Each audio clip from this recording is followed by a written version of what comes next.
சென்னை கிழக்கு கடற்கரை சாலையில் திருவிடந்தை அருகில் 233 ஏக்கர் நிலப்பரப்பில் ஆன்மீகம் மற்றும் கலாச்சார மையம் அமைக்க தமிழக அரசு திட்டமிட்டுள்ளது.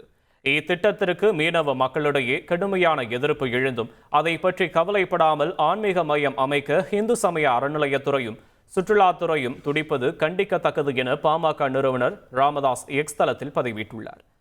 அந்த இடத்தில் படகுகளை நிறுத்துவது, வலைகள் மற்றும் மீன்களை காய வைப்பதற்காக மீனவர்கள் பயன்படுத்தி வருவதாகவும், அங்கு ஆன்மீக மையம் அமைக்கப்பட்டால் மீனவர்களின் வாழ்வாதாரம் முற்றிலும் பாதிக்கப்படும் என்றும் கூறியுள்ளார். முதல்வர் ஸ்டாலின் பாமக நிறுவனர் ராமதாஸை அவதூறாக பேசியதாக இயக்குநர் தங்கர் பச்சான் கண்டனம் தெரிவித்துள்ளார். ராமதாஸ் நாள்தோறும் வெளியிடும் அறிக்கைகள் அனைத்துமே உடனடி தீர்க்கப்பட வேண்டிய, செயல்படுத்த வேண்டிய சமூகத்தின் தேவை என்பது அனைத்து படித்தவர்களுக்கு புரியும் என்று தெரிவித்துள்ள தங்கர் பச்சான், அவர் வேலை இல்லாமல் அறிக்கைகள் வெளியிடவில்லை, வேலை தெரியாதவர்கள் செயல்படுவதற்காக வெளியிடுகிறார். எப்படியாச்சும் ஒரு தொழில் தொடங்கணும்னு நினைச்சுக்கிட்டு இருக்கீங்களா? உங்களுக்கு உதவ நாங்க இருக்கோம். ஃப்ரீடம் ஆப்பை இப்பவே டவுன்லோட் பண்ணுங்க என குறிப்பிட்டார்.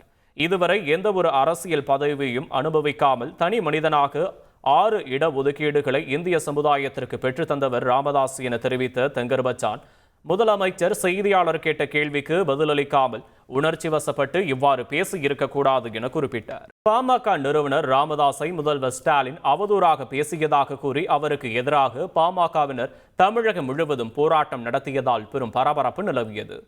காஞ்சிபுரம் தாலுகா அலுவலகம் அருகே பாமகவினர் சார்பில் ஆர்ப்பாட்டம் நடைபெற்றது.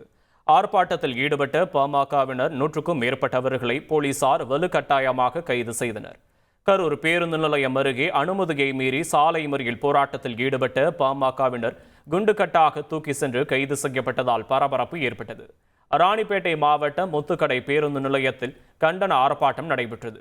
உரிய அனுமதி இல்லாமல் போராட்டம் நடத்தியதால் போராட்டத்தில் ஈடுபட்ட பாமகவினரை போலீசார் கைது செய்து வேன் மூலம் தனியார் திருமண மண்டபத்திற்கு அழைத்து சென்றனர். திருவள்ளூர் மாவட்டம் கும்மிடிப்பூண்டி பேருந்து நிலையத்தில் ஆர்ப்பாட்டத்திற்கு உரிய அனுமதியை போலீசார் வழங்காத நிலையில் முதலமைச்சருக்கு எதிராக ஆர்ப்பாட்டத்தில் ஈடுபட்ட பாமகவினர் பெண்கள் உட்பட 60 பேரை போலீசார் கைது செய்தனர்.